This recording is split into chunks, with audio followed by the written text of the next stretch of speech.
My name's Amy from Anchor Cars, and today I'm going to be taking you through this vehicle. If you do have any questions following on from the video, please don't hesitate to give us a call on the number shown above, and our salesman will be more than happy to go through those with you.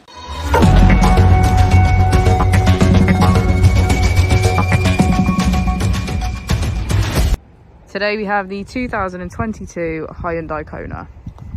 This vehicle has done just over 54,000 miles. It has an automatic transmission and a fully electric motor.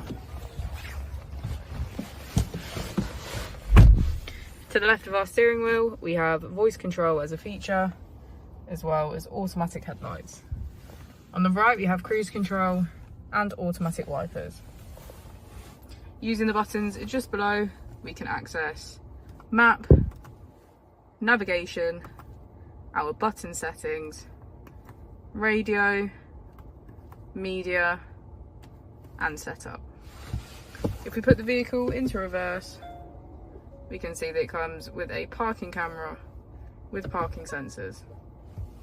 Just below we have our AC, as well as heated seats on either side.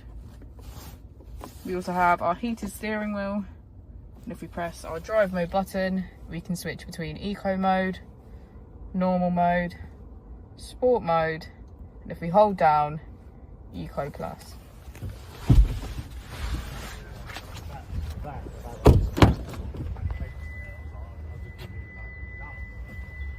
Thank you for watching the video. Our opening hours are Monday to Friday 9 till 6, Saturday 9 till 5, and Sunday 10 till 4. I'll also be displaying our contact details on the screen for you now.